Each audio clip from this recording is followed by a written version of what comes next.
In this video, I'm going to talk about what Cicero called greatness of spirit, or magnitudo anime. It's part of an ongoing study I'm doing on virtue and masculinity. Now, I don't like to say masculine virtue because virtue comes from the Latin root vir, and that means man. So the word virtue itself implies that it is masculine, which makes masculine virtue redundant. Virtue, or the Latin virtus, described martial manliness, military manliness to the early Romans. It meant strength and courage in battle, and the qualities associated with fighting. Basically, the tactical virtues that I wrote about in my book, The Way of Men. Now, Cicero was actually a pivotal figure in the expansion of what we recognize as virtue today. And this is in part because he studied with the Greek Stoics as a young man. And he later incorporated Greek ideas into the Roman concept of virtus. And that influenced the way people perceived virtus and later virtue.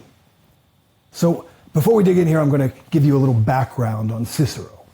And fun fact, I looked it up, and the ancient Romans actually would pronounce his name Cicero. And they would have pronounced Caesar, Kaiser.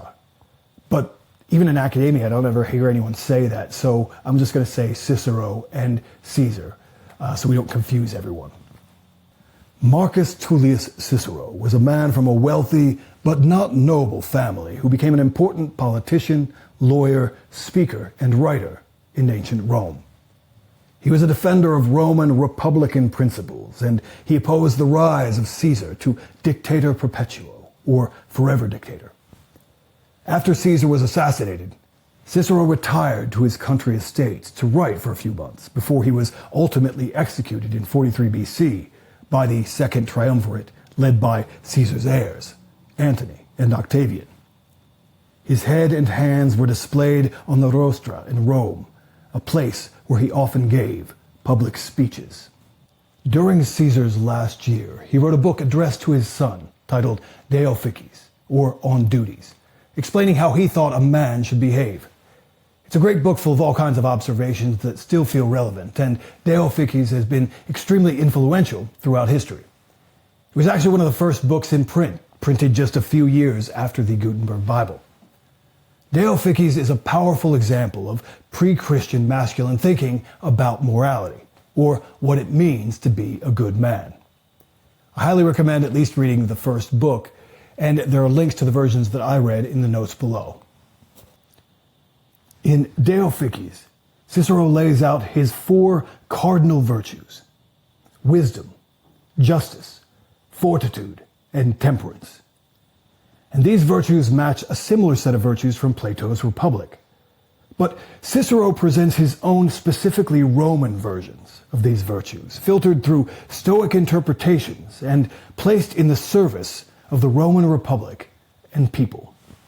Wisdom represents man's search for knowledge and truth. But Cicero didn't believe much in the value of knowledge for its own sake. In fact, he said that people can waste a lot of time seeking what he saw as useless knowledge, and I tend to agree. Cicero believed that wisdom should serve the greater good. Knowledge and understanding should be useful to your community and country and fellow man. So knowledge must serve justice, and justice was ultimately about what was best for the community. Justice was about fairness and resolving disputes and maintaining harmony. The next virtue is fortitude, which actually means strength and bravery, and it's where we get the word fort.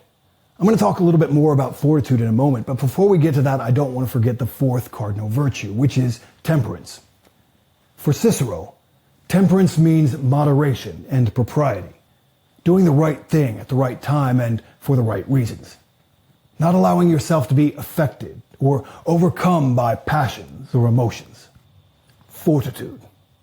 For Cicero, a man of fortitude is motivated by what he calls a greatness of spirit, or magnitudo anime. He writes that it is not by doing injury, but by preventing greater injury, that men show true bravery.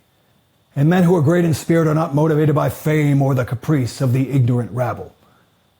But Cicero also admits that a man who seeks no recognition might be hard to find. For scarcely can the man be found who has passed through trials and encountered dangers, and does not then wish for glory as a reward for his achievements. Still, he insists that the truly courageous soul is indifferent to outward circumstances and is most concerned with doing what is morally right.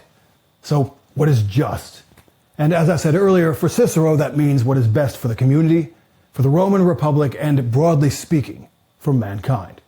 He says, "For we must agree that it takes a brave and heroic soul to hold as slight what most people think grand and glorious, and to disregard it from fixed and settled principles.